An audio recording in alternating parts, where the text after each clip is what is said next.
Hello and welcome to...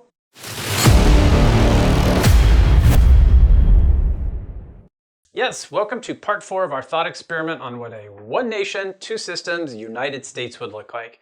Here we have the conservative states of America and the progressive states of America. And no, we're not talking about guns. When? I don't know. Today, let's focus on healthcare. Boring.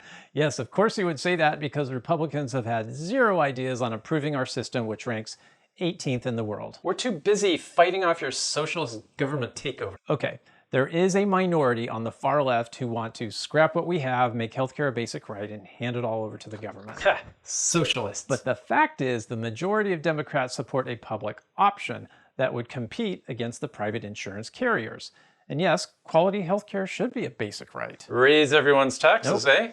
The progressive states would bring back the individual mandate so the program was economically viable. Yeah, we neutered Obamacare by repealing the individual mandate. Oh yeah, Republicans are great at breaking things.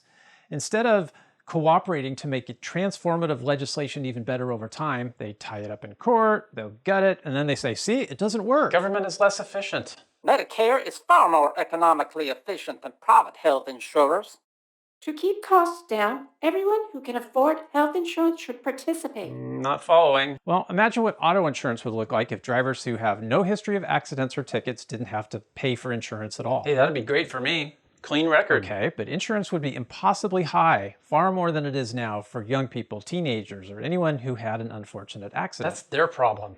Personal responsibility. But if you got into an accident and hurt someone, even a circumstance beyond your control, you'd be on the hook for the damage and all their medical expenses. You would be financially ruined without insurance. Good drivers pay lower premiums. Young, healthy people would pay lower health insurance premiums. And for those whose income is simply too low to pay for health insurance, it would be subsidized. Still, the government should not force people to buy insurance. And that would be a fundamental difference between the two. In the conservative states, you'd continue the status quo. Premiums would rise, deductibles would rise, caps would fall. And overall healthcare quality and availability would diminish for lower and middle income households. How much would we save by not allowing abortions? What?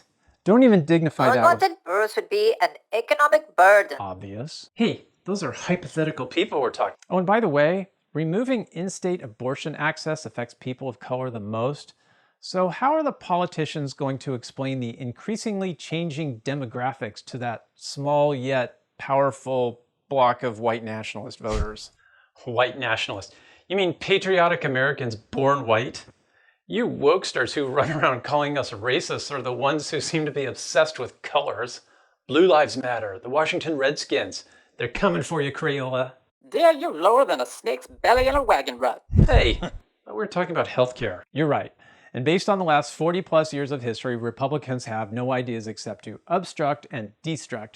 The progressive states would once again be among the top tier of countries in healthcare, while the conservative states would double down on a shitty quarterly earnings first system. And let's not overlook the long-term implications in a net loss of doctors, health scientists, researchers, and professors to blue states. Let's stop this madness before it's too late.